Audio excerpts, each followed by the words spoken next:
సచిన్ టెండూల్కర్ కుమార్తె సారా టెండూల్కర్ కు సంబంధించి ఏ అంశమైనా వార్తల్లో నిలుస్తూ ఉంటుంది.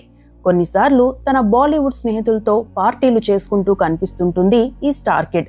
అలాగే టీమిండియా క్రికెటర్ శుభ్మన్ గిల్ తో సారా డేటింగ్ లో ఉందని ఎప్పటి నుండో ప్రచారం జరుగుతోంది. వీరి పెళ్లికి సంబంధించి కూడా చర్చ జరిగింది.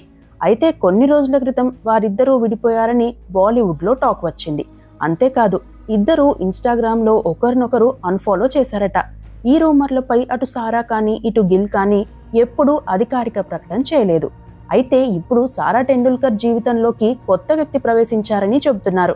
ఆ వ్యక్తి మరెవరో కాదు, Gully Boy movie fame actor Siddhant Chaturvedi.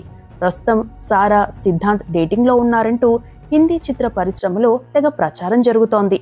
అయితే వీరిద్దరూ మంచి స్నేహితులని చెప్పేవారు ఉన్నారు. గతంలో సిద్ధాంత్ చతుర్వేది అమితాబ్ బచ్చన్ మనవరాలైన నవ్య నవేలితో డేటింగ్ చేసినట్లు రూమర్స్ వినిపించాయి. అందుకు తగ్గట్టుగానే ఇద్దరూ తరచుగా కలిసి కనిపించేవారు. అయితే అకస్మాత్తుగా వీరిద్దరూ విడిపోయారని టాక్. మరి ఈ రూమర్లు ఎన్నాళ్ళు కొనసాగుతాయో చూడాలి.